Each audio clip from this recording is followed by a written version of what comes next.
Welcome back Telugu movie reviews. Kichcha Sudeep గారు నటించిన సారథి అనే మూవీ ఆహా ఓటీటీ ప్లాట్ఫామ్లో తెలుగులో కూడా స్ట్రీమ్ అవుతుంది.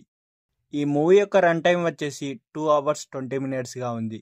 ఈ మూవీ ఎలా ఉంది అంటే యావరేజ్గా ఉంది. ఈ మూవీ యొక్క బేసిక్ స్టోరీ పాయింట్ ఏంటంటే, ఆర్మీలో పనిచేసే ఒక తమ్ముడు తన అన్నయ్య హఠాత్ మరణం గురించి తెలిసి సొంత ఊరికి వస్తాడు. తన అన్నయ్యది ఆత్మహత్య కాదని హత్య అని అనుమానిస్తాడు. నిజ నిజాలు తెలుసుకోవడానికి అతను సాగించిన ప్రయాణమే ఈ సినిమా యొక్క స్టోరీ. అయితే ఇలాంటి కథలు గతంలోనూ చాలా వచ్చాయి. ఏమాత్రం కొత్తదనం వైపు వెళ్లకుండా అదే తరహా స్టోరీని మరోసారి చెప్పడానికి ప్రయత్నం చేశారు డైరెక్టర్.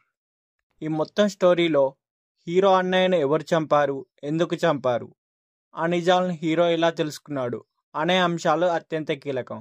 అయితే నెక్స్ట్ ఏం జరుగుతుందా అనే ఒక కుతూహలాన్ని రేకెత్తించకుండా రొటీన్గా కథను చెప్పుకుంటూ వెళ్ళిపోయారు.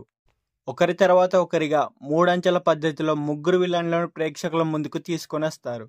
కానీ ఎవరి పాత్రలోనూ సరైన స్ట్రాంగ్ బలం అనేది ఉండదు.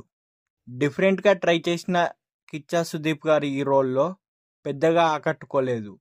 Below average movie. ఈ మూవీని ఫ్యామిలీతో కూడా కలిసి చూడవచ్చు.